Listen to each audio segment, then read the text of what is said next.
we've talked in the past about this. In fact, I need to check something. There's a, I don't know if Wikipedia is going to cover this. Yes. Okay.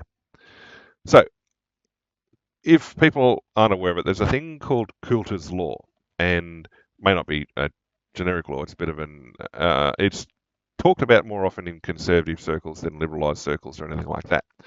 But Coulter's law is an observation that the longer it takes the media to talk about the ethnicity of uh, the culprit of a mass shooting in particular, the more likely it is that they're a minority.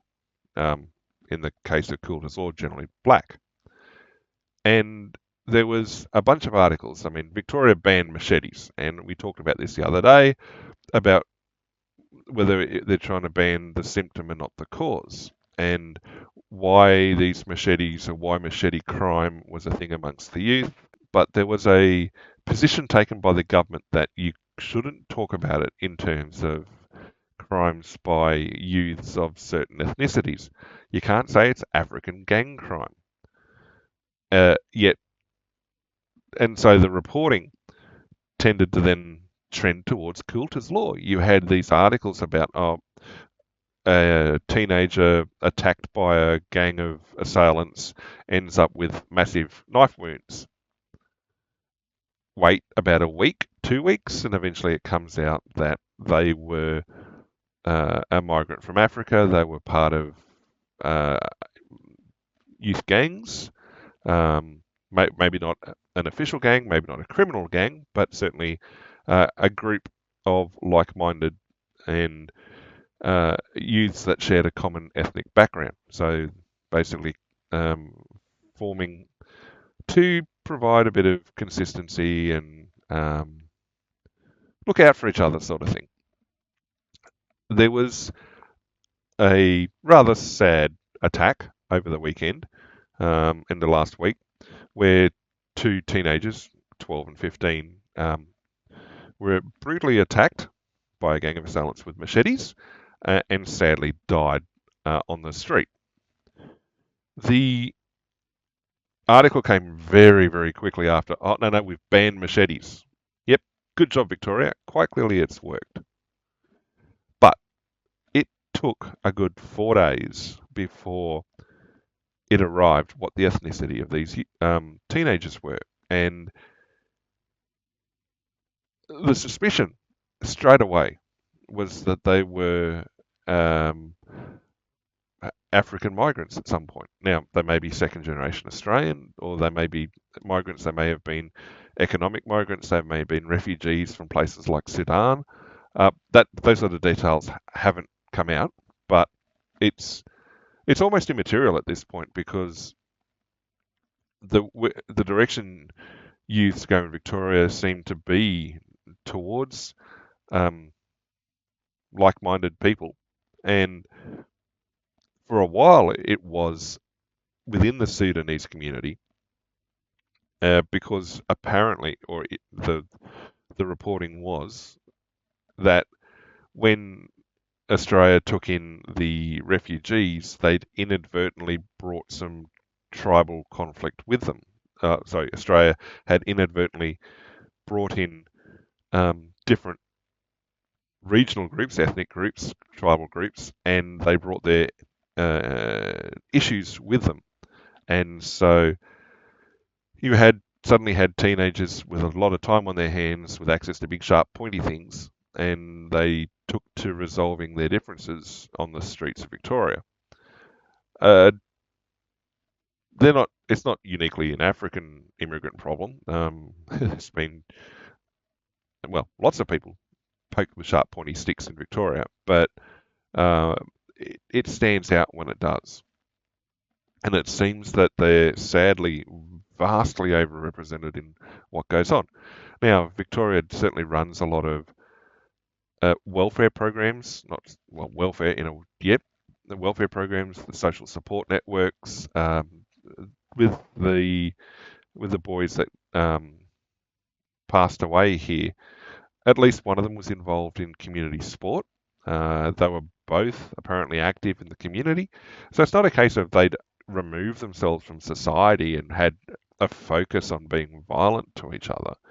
They were active participants in the Australian community.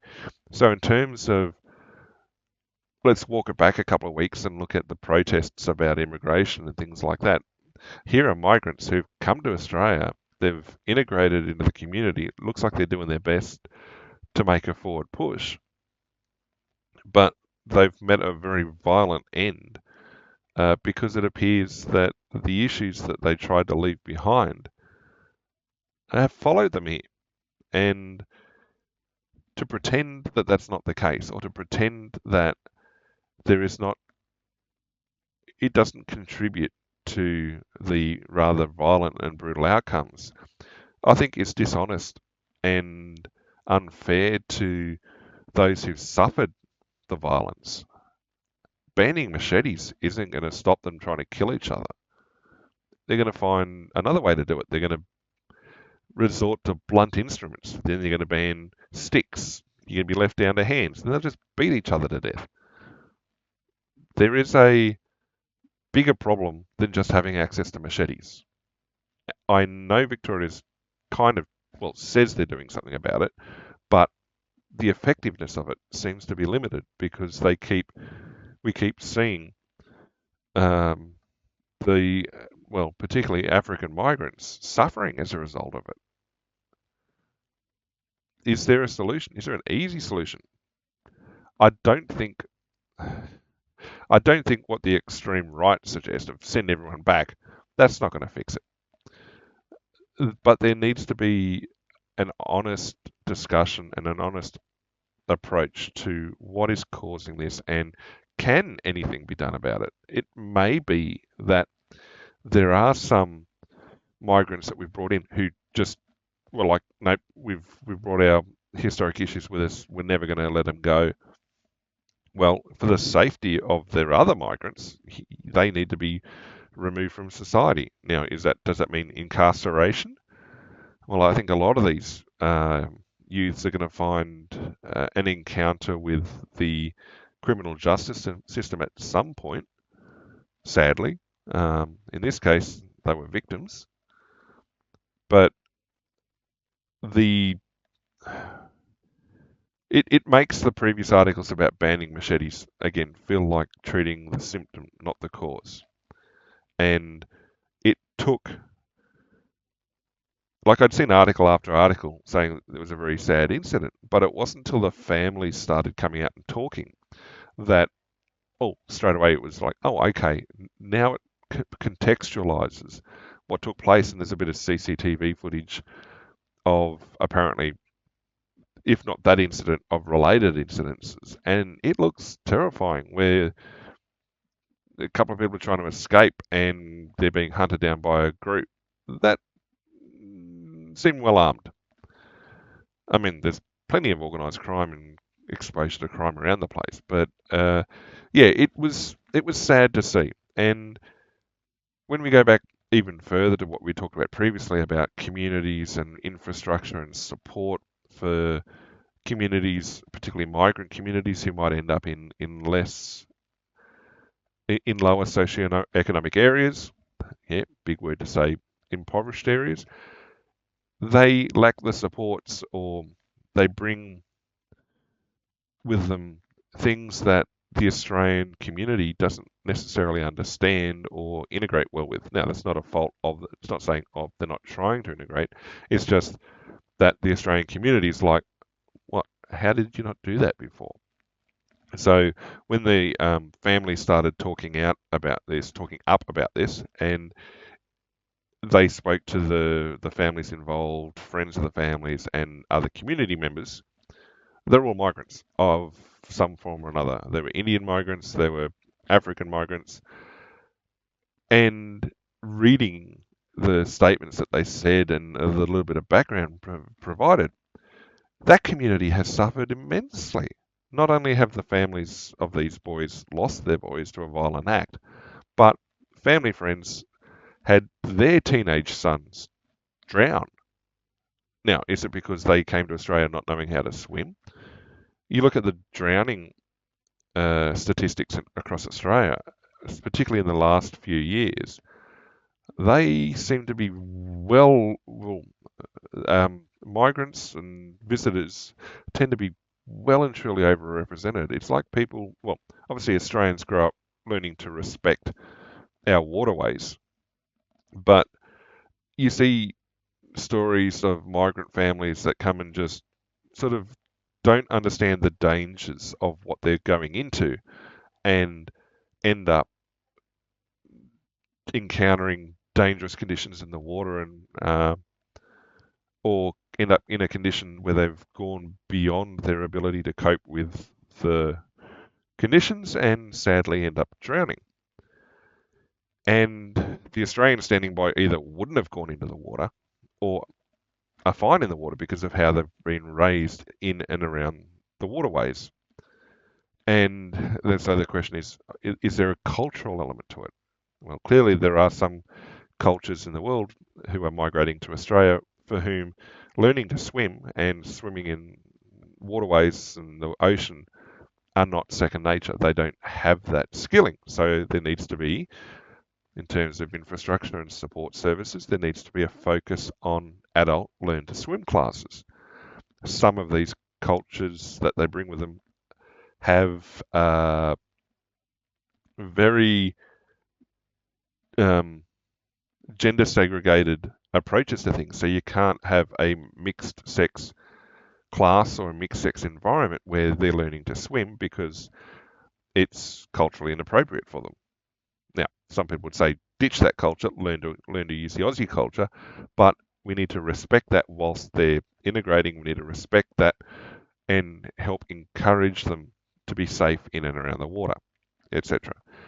So, yeah, that was the family friends of these two boys. They'd lost, like I said, they'd lost their son to Australian waters. And it seemed like it was a community that was largely migrant and then started raising questions of do they have access to adequate support infrastructure? Do they have access to the adequate services? Are there people supporting that community who speak their languages if they're recent migrants who don't have English as a first language?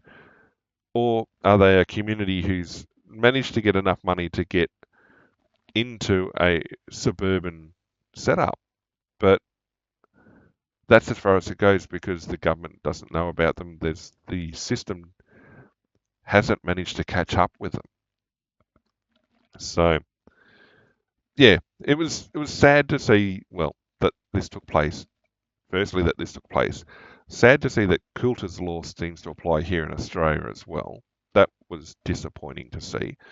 And um, in a broader context, it's sad to see that, well, the government of Victoria is missing the mark at the moment, but wondering whether there is more that can be done because they've been trying, well, it's been talked about for a few years and they try to suppress any reporting and talking about this sort of stuff for a while.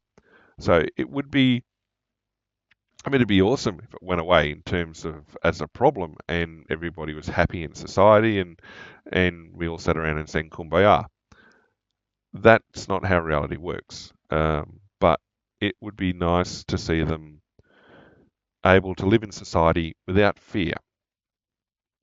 Now, you talk about that, and there is a article, or there's an incident from a couple of weeks ago in. Now, I wasn't going to talk about this initially, and no, I don't have it up as an article. An incident from a couple of weeks ago in the US, in Charlottesville, where there was a very, very brutal attack on their light rail system, where it quite, well, from the footage, very much appears to be unprovoked. And a Ukrainian refugee died as a result. Now, I'll admit, I didn't hear about it until a couple of days ago, and it happened 2 weeks ago. And normally, violent stuff like that tends to, at least make some form of news coverage. I mean, we don't live in an isolated area down here in Australia. We do hear US news, and online is still American dominated, so I would have thought that something like that would have been covered at some point.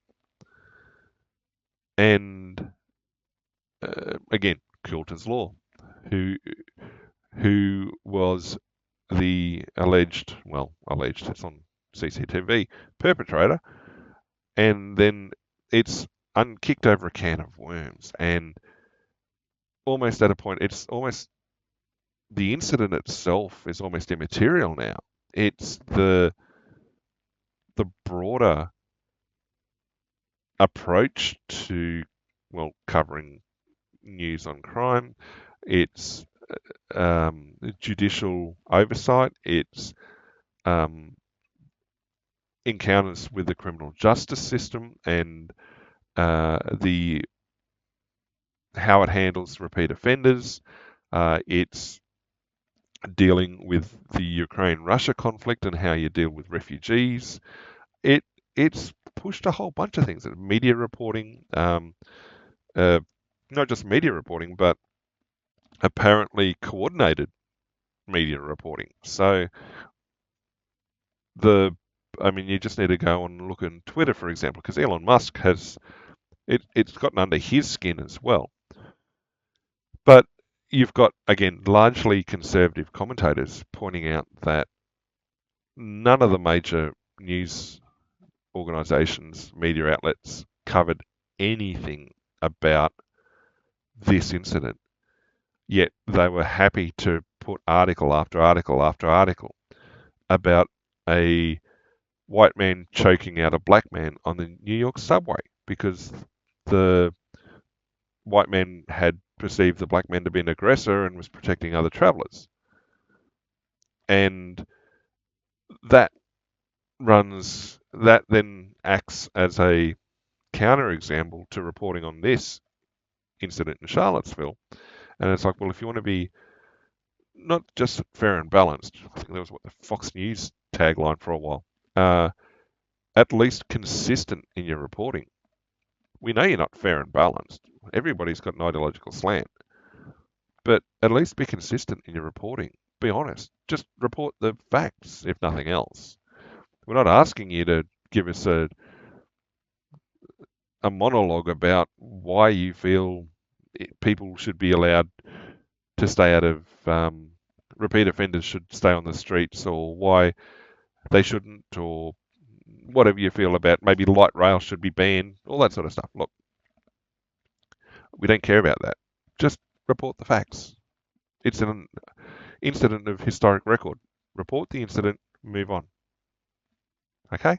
But you couldn't even do that. The other thing that's then got people's interest and a stick to poke other people with is, okay, the victim is interesting in this case because they're a Ukrainian refugee, well, a Ukrainian immigrant. I'm not 100% sure whether they were classed as a refugee and whether they emigrated or left Ukraine before the 2022 conflict or a little bit after it started. I'm not 100% sure on that. But the point being is you've had this Ukrainian woman who's left a region of conflict, ostensibly to move to a safe country, and her life is taken rather unexpectedly and rather brutally. And it's like, well, how safe is the US? Well, in general, it's much safer than a conflict zone. Now, the western part of Ukraine is still relatively safe, unless you're a politician that started a National Socialist Party, for example. But the point being that all the people online who put Ukrainian flags in their bios and say they're for Ukrainian, Slav Ukrainian, or things like that, almost none of them have paid any attention to this or had any sort of feelings or expressed emotion about the violent death of a Ukrainian refugee / migrant. It's like, well, if you're truly advocating for the Ukrainian people, I mean, more so Ukrainian sovereignty, but if you're truly advocating for Ukrainian people, then whatever happens to the people who've left the nation and have sought protection in other nations, if they don't get that protection, you should feel bad about it. You should be up in arms about it as much as you are about the conflict itself, because it basically, how do the people of Ukraine who are seeking protection in other nations, how do they go and find protection if this sort of stuff follows them? And so the complete absence of coverage, even by that sort of stuff. Now, part of it is because there was almost non-existent media coverage, so a lot of those social media profiles wouldn't have picked up on it. They don't get their news coverage from anything other than mass media, and so they wouldn't have even been aware of it. So it's a little bit unfair to take it as a broad brush and say all Ukrainian flag bios would have ignored it. Well, I think a lot of them just weren't even aware it happened. But it almost felt like a coordinated silence. Well, I wouldn't say coordinated. I mean, it's what the suspicion was. I don't think it was coordinated silence. Maybe for the mass media, but certainly for the people then commenting on it. Well, if you don't know what happened, how can you comment on it? But it's been public awareness now for long enough that people should have latched onto it. Yep, again, largely not. And this then comes back to another point I'd made previously about the shift in public awareness and public trends of what the protest class attaches themselves to. And I'd said that been watching European sporting events over the last 18 months. Well, I've been watching them for longer than that, but I noticed in the last 18 months that the flags people were waving had changed, or the things that people were waving up and down and sort of trying to draw attention to had changed. Uh, okay, we're seeing a few more national flags of people waving their own nation's flag. Awesome, not a problem. But 2022 through at least late 2023, everything was blue and yellow. Everything was Ukrainian. Plus, like I said, there's a few red and black as well. And that one was problematic.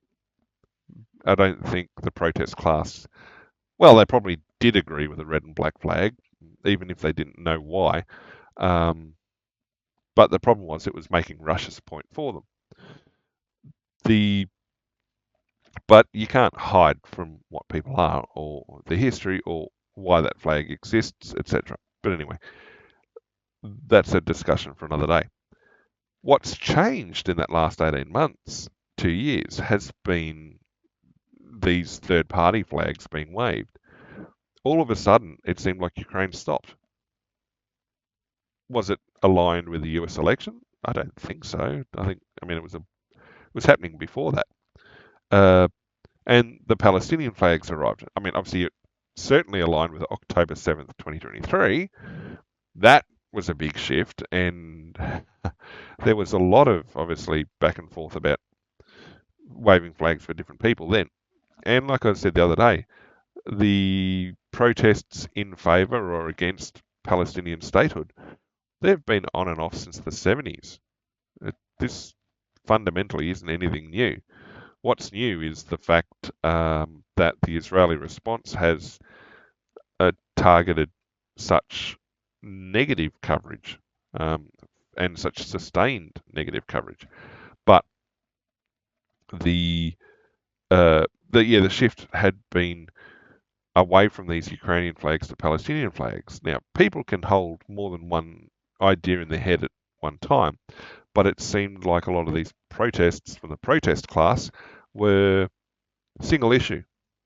And when I saw that shift happen, I'm like, okay, the future of the Ukrainian conflict is set at this point, because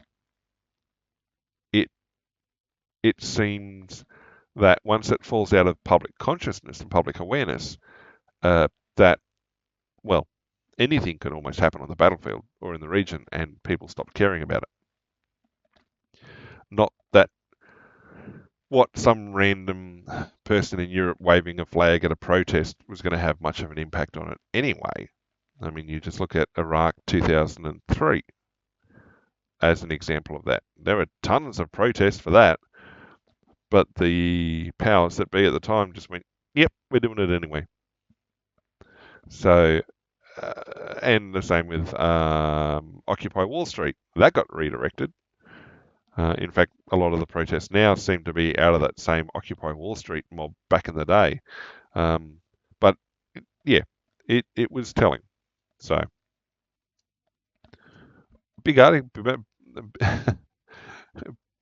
big wonder from an initial article about the death of two African migrant teens in Melbourne.